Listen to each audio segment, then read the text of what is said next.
La grâce et la paix par Jésus-Christ, le vivant, le ressuscité du troisième jour. Nous bénissons le Seigneur pour cette nouvelle audio et nous voulons aborder un thème aujourd'hui qui est intéressant. On fait une petite pause sur le livre de Daniel où nous sommes actuellement plongés dans la prophétie des temps de la fin sur le livre de Daniel. Nous avons évoqué le songe de Nebuchadnezzar ainsi que la révélation des quatre bêtes selon Daniel chapitre 7. Et nous évoquerons un peu plus tard, si Dieu nous prête vie, la petite corne selon Daniel chapitre 8. Nous voulons aujourd'hui faire une petite parenthèse et parler un peu de l'histoire. Nous avons sur la chaîne une playlist qui est intitulée Bible et Histoire, où nous parlons de certains personnages de la Bible qui ont eu un impact sur la foi que nous professons aujourd'hui. Et il est impératif, mes bien-aimés dans le Seigneur, de regarder dans le rétroviseur et savoir un peu ce qui s'est passé au cours de l'histoire de l'Église pour ne pas reproduire les erreurs que nos pères ont produit. Le prophète Élie pourra dire: je ne suis pas meilleur que mes pères. Et il est impératif, important, de regarder dans le rétroviseur et savoir un peu, mes bien-aimés dans le Seigneur, ce qu'il y a eu, car nous avons reçu un héritage. Nous avons reçu un héritage apostolique. Mais lorsque les apôtres sont morts, beaucoup de pères de l'Église se sont levés et ont introduit au cours de l'histoire de l'Église des hérésies qui sont aujourd'hui un héritage que nous avons reçu d'une manière consciente ou inconsciente. Et cette ignorance sur ces vérités bibliques peuvent nous ramener dans des hérésies, des fausses doctrines. Et pour preuve, aujourd'hui, nous voulons parler de Marcion de Sinope, qui a eu une influence dans l'histoire du christianisme et qui a été, je dirais, le précurseur de beaucoup de pensées qui pensent, par exemple, que il y a deux dieux, notamment la notion Ancien Testament, Nouveau Testament. Alors, je m'arrête rapidement sur cette expression Ancien Testament et Nouveau Testament. En vérité, il est plus question d'une alliance. Le testament, effectivement, c'est un terme qui est biblique, parce qu'effectivement, l'auteur aux Hébreux nous dit que un testament n'est valable qu'en cas de mort du testateur, comme il est écrit dans Hébreux chapitre 9.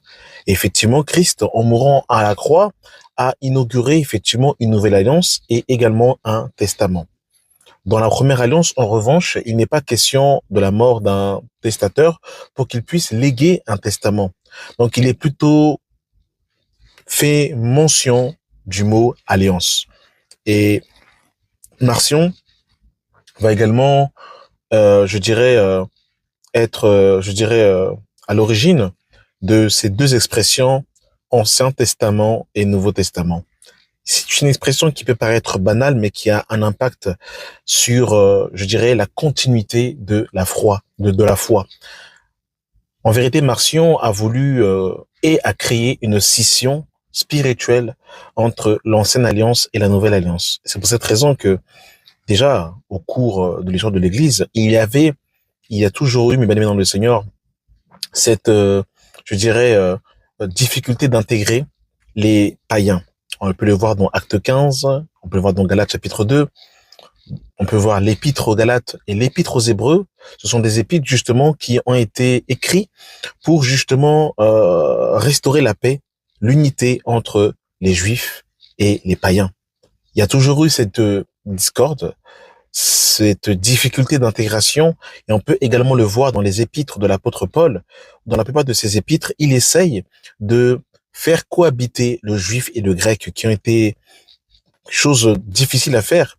Et je pense qu'il n'y a que le Seigneur qui pourra le faire véritablement lors de sa venue pendant le millénium, où il établira cette restauration parfaite entre Israël et les nations païennes. Alors, Marcion est né environ 85 ans après Jésus-Christ et il est mort environ 160 ans après Jésus-Christ. Donc, lieu d'origine, c'est Sinope, qui est la Turquie actuelle. Donc, il est issu d'une famille d'un fils évêque chrétien, selon certaines sources anciennes. Il grandit donc dans un environnement déjà chrétien, mais va rapidement développer une pensée très personnelle. arrivé à Rome et débute sa théologie vers 1940 après Jésus-Christ, Marcion arrive à Rome, centre intellectuel et religieux majeur. Au départ, il est accueilli dans la communauté chrétienne. Il fait même un don important à l'Église, mais très vite, ses idées créent une rupture doctrinale majeure. Il est finalement excommunié vers 144 après Jésus-Christ. Donc là, ça c'est un peu le début de son histoire, mais c'est son idée doctrinale qui va poser problème. Et effectivement, il opposait deux dieux. Et souvent dans le milieu chrétien, il y a cette pensée effectivement que le Dieu de l'Ancien Testament est un Dieu méchant. Donc je grossis volontairement le terme, mais c'est plutôt le Dieu de l'Ancienne Alliance est méchant et que le Dieu de la Nouvelle Alliance est gentil. Donc voilà. Et on nous dit Marcion développe une vision radicale. Le Dieu de l'Ancienne Alliance serait un Elohim juste mais sévère, créateur du monde matériel lié à la foi et au jugement. Le Dieu révélé par Christ dans la Nouvelle Alliance serait au contraire un Dieu bon, miséricordieux et étranger au monde matériel. Pour lui, ces deux dieux sont distincts et incompatibles. Donc, je ne sais pas si vous vous rendez compte un peu, il vient de créer une scission entre l'Ancienne Alliance et la Nouvelle Alliance. Et c'est pour cette raison que nous avons du mal aujourd'hui à garder la doctrine des apôtres et des prophètes, comme il est écrit dans Éphésiens chapitre 2, le verset 20. Vous avez été édifiés sur le fondement des apôtres et des prophètes, Jésus-Christ étant lui-même la pierre angulaire. Les apôtres n'ont pas enseigné de nouvelles doctrines. Ils ont tout simplement été dans la continuité de ce que les prophètes avaient déjà dit avec la révélation de notre Seigneur Jésus-Christ. Donc, il faut savoir que Marcion, il a eu un rejet du judaïsme et des racines juives de Christ. Donc, Marcion, il va très loin. Il rejette totalement les écritures juives. Il rejette l'idée que Jésus soit le Messie annoncé par les prophètes. Il nie toute continuité entre Israël et l'Église. Il propose un Jésus descendu du ciel, sans essence humaine réelle, donc détaché de toute origine juive. Cette opposition implique une forme de rejet du judaïsme qu'on peut qualifier dans un sens historique d'antisémite radical. Donc là, mes amis, c'est terrible ici parce que, en fait, il va complètement présenter un autre Jésus. Comme l'apôtre Paul pourra le dire dans 2 Corinthiens chapitre 11. Si quelqu'un vous annonce un autre Jésus, vous le supportez fort bien. Et c'est exactement ce que Marcion va faire ici, en disant littéralement que Jésus n'est pas juif, qu'il n'est pas né d'une femme et qu'il vient directement du ciel. Et donc en fait, il va annihiler l'humanité de Jésus-Christ. Donc c'est clairement, il avait clairement l'esprit de l'antéchrist, comme l'apôtre Jean pourra le dire. Qui est l'antéchrist si ce n'est celui qui nie que Jésus-Christ est venu en chair? Donc il y avait déjà ces doctrines-là au temps des apôtres qui circulaient déjà, mes bien-aimés dans le Seigneur. Il va également participer aussi au canon de la première Bible que nous connaissons. Donc, paradoxalement, Marcion joue un rôle clé dans le christianisme en étant l'un des premiers à fixer une liste des textes, une version modifiée de l'évangile de Luc, dit lettres. Il élimine tout ce qui lui semble contaminé par le judaïsme. C'est en réaction à cela que l'Église va progressivement définir le canon officiel de la Nouvelle Alliance. Donc, il faut faire une rupture radicale entre l'Ancienne Alliance et la Nouvelle Alliance. L'impact de Marcion est énorme parce qu'il force une question fondamentale. Le christianisme est-il la continuité du judaïsme ou une rupture totale? Marcion impose une réponse extrême, rupture totale. Aucun lien entre promesses de l'Ancienne Alliance et accomplissement avec Christ.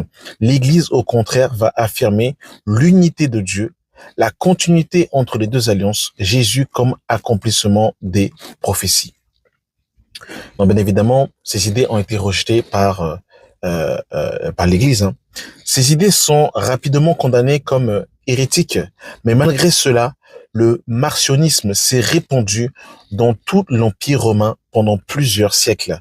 Il a obligé l'Église à clarifier le canon biblique, la nature du Christ, la relation entre l'Ancien et la Nouvelle Alliance, et l'impact de Marcion est péril, mes bien-aimés dans le Seigneur. Et son influence sur le long terme, c'est même rejeté, Marcion laisse une trace durable. Il est à l'origine du débat sur l'unité de la Bible. Il a contribué indirectement à la formation de la Nouvelle Alliance. Son idée d'opposer loi et grâce réapparaît toutefois dans l'histoire chrétienne. Donc, en résumé, Marcion, c'est une tentative radicale de purifier, donc bien évidemment entre parenthèses, le christianisme de ses racines juives, une vision dualiste de deux dieux, une rupture totale entre l'Ancien et la Nouvelle Alliance, une influence énorme précisément parce qu'il a été combattu. Donc, vous savez, ça, ce sont des personnages bien aimés dans le Seigneur. C'est important d'avoir ces connaissances. Ça permet de mieux appréhender la saine doctrine. Ça permet d'avoir du relief par rapport justement à la doctrine de Christ. Donc, en fait, Marcion, bien qu'il ait été rejeté, il a eu une influence, effectivement, et lui, son idéologie, c'était de faire une scission littéralement de se couper des racines juives. C'est pour ça qu'aujourd'hui, il y a des doctrines qui disent que, par exemple, l'Église a remplacé Israël. Il y a certaines personnes dans certaines assemblées, on ne prend pas l'ancienne alliance. Alors, je ne suis pas ici en train de dire que Christ n'est pas venu accomplir la loi. Christ est venu accomplir la loi. Il y a la loi et la grâce, bien évidemment. Tout ce qui est loi cérémonielle ont été accomplis en Christ. Mais comme Christ pourra le dire dans Jean chapitre 4, le salut vient des Juifs. La foi que nous professons, et bien aimés dans le Seigneur, a des racines hébraïques et ça, on ne peut pas l'annihiler. Et ce que Marcion va faire, beaucoup d'autres pères de l'Église vont également le faire, bien aimés dans le Seigneur. Et ces pères de l'Église vont contribuer, mais bien aimés dans le Seigneur, à une occidentalisation du christianisme, de se séparer des racines hébraïques. Et c'est pour cette raison, mes bien aimés dans le Seigneur, qu'aujourd'hui, nous avons des doctrines et nous avons aussi une conception de la foi chrétienne qui est diamétralement opposée aux racines hébraïques. Et c'est pour cette raison, mes bien aimés dans le Seigneur, que il est difficile avec notre foi, je grossis volontairement le mot, notre christianisme, de gagner un juif, parce que le juif ne se reconnaît pas dans le christianisme que nous professons, parce qu'il est totalement, il y a des années-lumière, il est diamétralement opposé.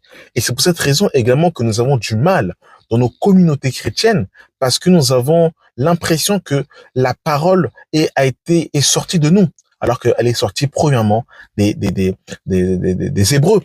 Comme Jésus pour le dire, je le répète encore, le salut vient des Juifs. Alors, je ne nous appelle pas ici à la judaïsation, pas du tout. Il y a bel et bien Israël et l'Église, et les deux forment une seule, forment un seul homme, comme il est écrit dans Éphésiens chapitre 2, qu'il a renversé le mur de l'inimitié, juif et grec, pour former un seul être. Mais il est important qu'on puisse comprendre ces choses-là, mes bien-aimés dans le Seigneur, que quand on nous parle de certains points de doctrine, la position de la femme, lorsqu'on nous parle justement de la pensée du mariage, lorsqu'on nous parle de toutes ces choses, eh bien, en fait, ça tire, mes bien-aimés dans le Seigneur, sa racine de la Torah. Et tout ce que Paul a enseigné, il le tire de la Torah. Tout ce que les apôtres ont prêché, il le tire également de la Torah. Quand on regarde les 12 apôtres, eh bien, en fait, on voit ce lien, par exemple, avec les 12 fils d'Israël. Quand on regarde les anciens, les évêques qui sont établis dans la localité, on voit que Moïse avait également 70 anciens. En fait, on retrouve, mes bien-aimés dans le Seigneur, un agencement parfait, une continuité entre l'ancienne alliance et la nouvelle alliance. Et malheureusement, aujourd'hui, eh bien, avec cette pensée marcionique, eh bien, il y a eu cette distinction, cette scission. On a l'impression que notre Elohim, notre Dieu, a changé avec le temps, alors qu'il n'en est pas ainsi. Et nous ferons aussi également une étude sur d'autres personnages historiques de la Bible, parce que c'est notre héritage. Nous devons connaître ces personnages-là, mes bien-aimés, afin de ne pas tomber dans les hérésies, dans les fausses doctrines. Et encore une fois, Élie pourra dire, je ne suis pas meilleur que mes pères. Le chemin est long, mes bien-aimés dans les Seigneurs. L'histoire, l'Église est vieille de plus de 2000 ans. Et en vérité, tout n'est que grâce. Nous avons besoin d'être bien enseignés afin de ne pas reproduire les mêmes erreurs. Amen. Merci d'avoir pris le temps d'écouter cet audio et que la paix de Christ soit votre partage. Amen.